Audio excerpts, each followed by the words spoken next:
ডাঙৰীয়া মই অনুৰোধ জনাইছোঁ।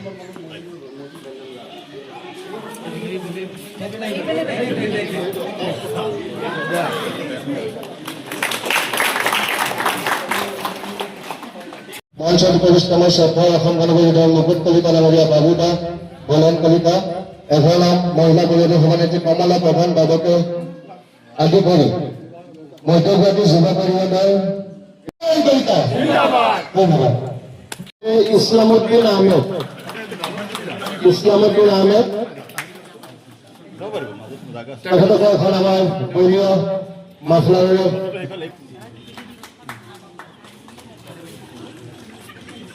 হবিবুর রহমান,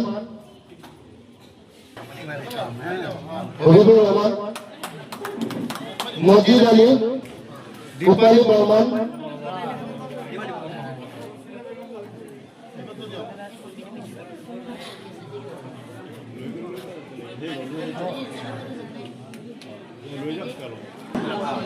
বাদশাহ মন্ডল,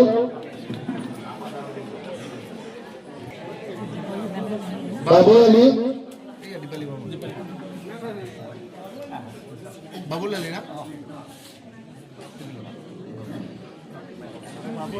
না বেগম,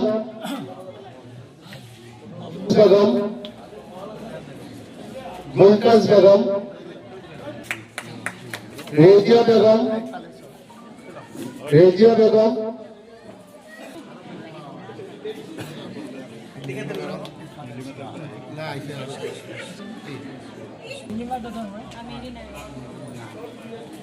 প্রমোদা বড়ো, প্রমোদা বড়ো,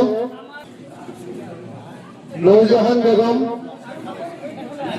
নূরজাহান বেগম,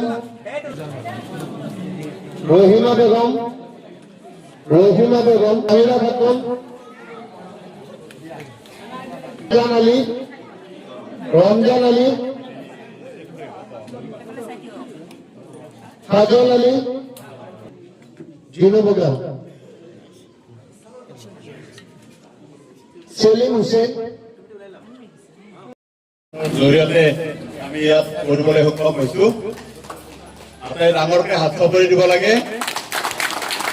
আৰু পৰৱৰ্তী ধীৰেণপাৰাৰ উজ্জ্বল নগৰত প্ৰায় 200তকৈও অধিক আজি ব্যক্তিয়ে অসম গণ পৰিষদ দলত যোগদান কৰিছে আৰু ইয়াৰ সৰহ সংখ্যকেই হৈছে আমাৰ সংখ্যালঘু মানুহ, ধৰ্মীয় সংখ্যালঘু মানুহ। গতিকে মই আশা ৰাখিছোঁ যে আমাৰ অসম গণ পৰিষদ দলৰ প্ৰতি ৰাইজৰ আস্থা আৰু বিশ্বাস যথেষ্ট পৰিমাণে বৃদ্ধি পাইছে আৰু বিগত দিনতো এনেকৈ 200-250কৈ ইতিমধ্যে বহুতে অসম গণ পৰিষদ দলত ইতিমধ্যে যোগদান কৰিছে। আজি এই অঞ্চলত 200তকৈও অধিক ব্যক্তিয়ে যোগদান কৰাটো এটা তাৎপৰ্যপূৰ্ণ কথা। গতিকে মই আজি আমাৰ বিশেষকৈ এই অঞ্চলৰ বিশেষ ব্যক্তি আমাৰ কল্প কলিতা ডাঙৰীয়াক মই ধন্যবাদ জ্ঞাপন কৰিছোঁ আৰু তেখেতৰ উদ্যোগতে আজি এই অঞ্চলত আজি 200তকৈও অধিক লোকে আজি ইয়াত যোগদান কৰিছে। মই ভাবোঁ যে অকল ইয়াতেই নহয়, পৰৱৰ্তী সময়ত ইতিমধ্যে আমাৰ মধ্য গুৱাহাটী বিধান সভা সমষ্টিৰ বিভিন্ন অঞ্চলৰ পৰা এনেধৰণৰ বহুতে যোগদান কৰাৰ কাৰণে আগ্ৰহ প্ৰকাশ কৰিছে। গতিকে পৰৱৰ্তী সময়তো আমি যথেষ্ট সংখ্যক ব্যক্তি আমি তেনেধৰণে যোগদান কৰাৰ কাৰণে আমি ব্যৱস্থা গ্ৰহণ কৰিম।